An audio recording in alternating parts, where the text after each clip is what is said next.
श्री मुर्शलन जी। எங்கள் வாழ்வும் எங்கள் வளமும் மங்காத தமிழ் என்று சங்கே முழங்கு. ரயில்வே பட்ஜெட் பற்றி தமிழகத்தினுடைய நாடாளுமன்ற உறுப்பினர் என்ற முறையில் என்னுடைய ஆழ்ந்த வருத்தத்தை இந்த நாடாளுமன்றத்தில் பதிவு செய்கிறேன்.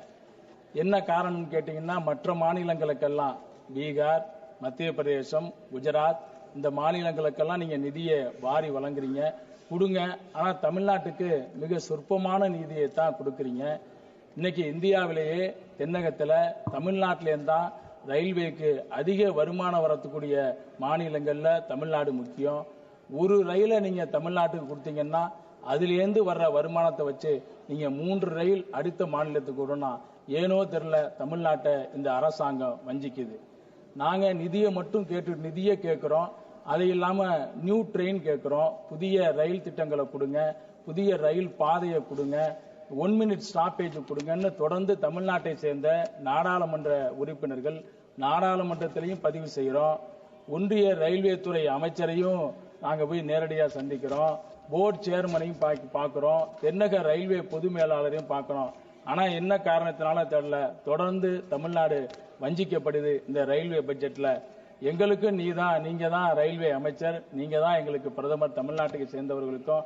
அதனால தமிழ்நாட்டை புறக்கணிக்கிற இந்த ஒன்றிய அரசுக்கு தமிழ்நாட்டை சேர்ந்த நாடாளுமன்ற உறுப்பினர் என்ற முறையில் என்னுடைய கண்டனத்தை, வருத்தத்தை முதலில் பதிவு செய்து விரும்புகிறேன். அதே போல நான் இந்த அரசை குறையா சொல்லல, ரயில்ல தரமான உணவுகளை வழங்கணும்னு மீண்டும் மீண்டும் கேட்கிறோம். நல்ல உணவு இல்லை. அங்க போக்குற பேசஞ்சர்ஸ் எல்லாம் எங்களுக்கு தொலைபேசியில தொடர்பு கொண்டுறாங்க, நல்ல உணவு இல்லை அப்படின்னு சொல்றாங்க. டாய்லெட் வசதி ரொம்ப ரொம்ப மோசமா இருக்கு.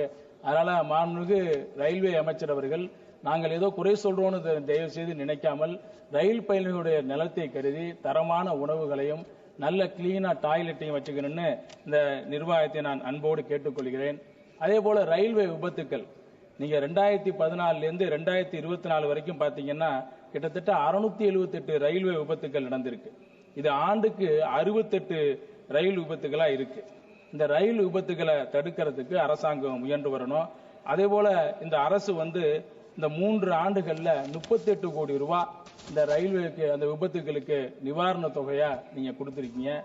அதே போல ரயில்வேல ஏசி பெட்டிக்கு அதிக முக்கியத்துவம் கொடுக்குறீங்க. நாங்க வேண்டாம்னு சொல்லல, ஏசி பெட்டிக்கு முக்கியத்துவம் கொடுங்க. சாதாரண ஏழை நடுத்தர மக்கள் பயன்பெறும் வரையில் சாதாரண அந்த பெட்டிகளை, அந்த வகுப்பு பெட்டிகளையும், அதே போல அன்ரிசர்வ்டு கம்பார்ட்மெண்ட் அதையும் கூடுதலா இயக்கணும்னு இந்த ரயில்வே நிர்வாகத்தை கேட்டுக்கிறேன். அதே போல பெண்களுடைய பாதுகாப்பு, சமீபத்தில் கோயம்புத்தூர் டு திருப்பதி செல்ற அந்த ரயில்ல ஒரு கர்ப்பிணி பெண் ஒரு பாலியல் துன்புறுத்தலுக்கு ஆளாக்கப்பட்டு அதை எதிர்த்த அந்த பெண்ணை ரயிலில் இருந்து தூக்கி எறிந்திருக்காங்க. இது போன்ற ரயில்ல அந்த பெண்களுக்கு போதிய பாதுகாப்பை ரயில்வே அமைச்சகம் உறுதி செய்ய வேணும்னு அமைச்சர் அவர்கள்ட்ட கேட்டுக்கிறேன். அதே போல ஒன்றிய அரசு தான் இந்த ரயில்வே துறையுடைய அதிகாரிகளை நியமிக்கிறீங்க. தயவு கூர்ந்து அந்தந்த மாநிலத்தை சேர்ந்த அந்த மாநிலத்தில் அந்த தாய்மொழி பேசுகிற அந்த அதிகாரிகளை நீங்கள் அவசியம் நியமிக்கணும். ஏன்னா ஒவ்வொரு ரயில்வே நிலையங்களையும் பாத்தீங்கன்னா நாங்க தமிழ்நாட்டை சேர்ந்தவர்கள், நாங்க தமிழ் தான்ங்கிறோம், எங்கும் தமிழ் எதிலும் தமிழ்னு நாங்க சொல்லிட்டு இருக்கிறோம். அந்த வேளையில தமிழ்நாட்டை சேர்ந்தவர்கள் ரயில் நிலையங்கள்ல அன்றாடம் பிரச்சனையா இருக்கு. ரயில் டிக்கெட் வாங்குறதுல இருந்து ஒவ்வொரு நாளும் பிரச்சனையா இருக்கு. நாங்க தமிழ்ல சொல்லி கிராமப்புறத்தில் உள்ளவங்க எல்லாம் டிக்கெட் கேட்கிறோம். உள்ள இருக்கிறவங்க என்ன மொழி பேசுறாங்கன்னு தெரியல, அவங்க என்ன பேசுறாங்க, நாங்க என்ன பேசுறோம்னு புரியல. தயவு கூர்ந்து ஒன்றிய அரசாங்கம் மாநிலத்தில் அரசு ரயில்வே துறை அதிகாரிகளை நியமிக்கும் போது அந்தந்த தாய்மொழியில அவங்க என்ன அந்த மொழியில பேசுறாங்களோ அந்த துறை அதிகாரிகளை நியமிக்கணும்னு உங்களை எல்லாம் அன்போடு கேட்டுக்கிறேன். அதே போல இந்த அந்தியோதா ட்ரெயின் சொல்றாங்க, வந்தே பாரத் கொடுக்குறீங்க, அதெல்லாம் கொடுக்குறீங்க, நாங்க இல்லைன்னு மறக்கல. அதே மாதிரி ஏழை எளிய மக்கள் பயன்பெற வகையில அந்த அந்தியோதா ட்ரெயின்களையும் இந்த அரசு கூடுதலா இயக்கணும்னு உங்களை நாங்கள் அன்போடு கேட்டுக்கொள்கிறோம். நிறைய திட்டங்கள் தமிழ்நாட்டை சேர்ந்த நாடாளுமன்ற உறுப்பினர்கள் தொடர்ந்து கோரிக்கை வச்சிருக்கோம். இந்த மூத்த குடிமக்கள் தொடர்ந்து கோரிக்கை வச்சிருக்கிறாங்க.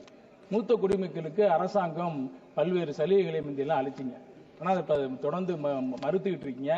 அதை நாங்கள் மீண்டும் மீண்டும் கேட்டுட்டு இருக்கோம். அந்த மூத்த குடிமக்களுக்கு அந்த சலுகையை நீங்க மீண்டும் அளிக்கணும்னு கேட்டுக்கொள்கிறேன்.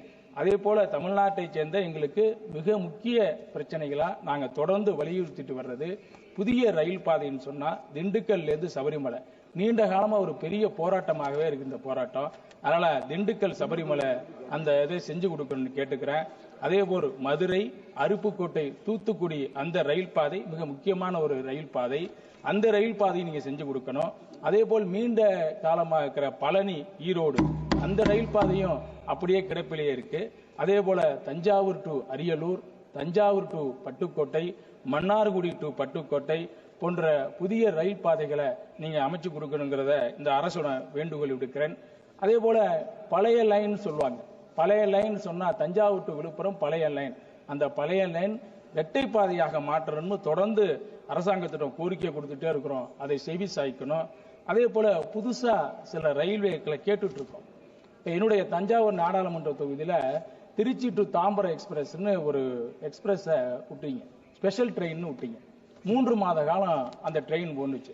நல்ல கலெக்ஷன் ஆனிச்சு, ரயில்வேக்கு நல்ல வருமானம் வந்துச்சு. ஆனா நீங்க என்னன்னு தெரியல, வடக்கே நடக்கிற ஒரு கும்பமேளாவுக்காக அந்த ரயிலை கட் பண்ணீங்க. தொடர்ந்து நான் ஒன்றிய அமைச்சர்கிட்ட போய் அந்த பட்டியலே கொடுத்தேன். திருச்சி டு தாம்பரம் எக்ஸ்பிரஸ் நல்ல உங்களுக்கு கலெக்ஷன் வருது, அதை உங்க பட்டியலே நான் கொடுத்தேன். இந்த கலெக்ஷன் இருக்கு, இதை மீண்டும் கொடுங்கன்னு தொடர்ந்து கேட்டுட்டு இருக்கிறோம்.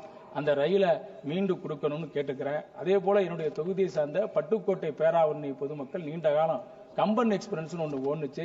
அந்த கம்பன் எக்ஸ்பிரஸை கடந்த 10 ஆண்டுகளாக நிறுத்திருக்கீங்க. அந்த கம்பன் எக்ஸ்பிரஸை கொடுக்கணும்னு மீண்டும் உங்க கேட்டுக்கிறேன். அதே போல தமிழ்நாட்டில் முக்கிய நகரங்களாக தூத்துக்குடி, அந்த தூத்துக்குடிக்கும் பாம்பேவுக்கும் ஒரு ரயில் கொடுங்கன்னு நீண்ட காலமா கேட்டுட்டு இருக்கோம் தமிழகத்தை சேர்ந்த நாடாளுமன்ற உறுப்பினர்கள். அதனால அதோட திட்டங்களை எல்லாம் புதிய ரயில்வே திட்டங்கள், புதிய ரயில் வசதிகள் எல்லாம் நீங்க அதே மாதிரி இந்த 1 மினிட் ஸ்டாப்பேஜ் நாங்க போய் ரயில்வே அமைச்சரை பார்க்கிறோம். எங்க நாடாளுமன்ற குழு தலைவரோட திமுக நாடாளுமன்ற உறுப்பினர்கள் அத்தனை பேருமே போனோம். போய் எங்களுடைய ஒவ்வொரு நாடாளுமன்ற தொகுதிக்கே தேவையான திட்டங்களை கொடுத்தோம். ஆனா இதுவரையில ஒண்ணு கூட எங்களுக்கு செஞ்சு கொடுக்கல. அட்லீஸ்ட் 1 மினிட் ஸ்டாப்பேஜ் கேட்கிறோம். நாங்க போர்டு சேர்மனை போய் அணுகிறோம், போர்டு சேர்மன் போய் கேட்கிறோம், தென்னக ரயில்வேயுடைய பொது மேலாளரை கேட்கிறோம். தென்னக ரயில்வேயுடைய பொது மேலாளர் எங்களுக்கு ஒரு கடிதம், நாங்க கொடுத்த லெட்டருக்கு ஒரு பதில் கடிதம் அனுப்புறார். எல்லாத்துக்குமே உங்களுக்கு போர்டு சேர்மன் முடிவு பண்ணுவாங்கன்னு சொல்றாரு. போய் நாங்க திரும்பி போய் போர்டு சேர்மனை பார்த்து 1 மினிட் ஸ்டாப்பேஜ் கொடுங்க, குறிப்பா தாம்பரம் டு செங்கோட்டை அந்த வண்டியை அதிராம்பட்டினம் பேராவூர்ல நிறுத்துங்கன்னு தொடர்ந்து குரல் கொடுத்துட்டு இருக்கோம். ஜோத்பூர் ட்ரெயின் நீடாமங்கலத்தில் நெருங்கன்னு தொடர்ந்து குரல் கொடுத்துட்டு இருக்கோம்.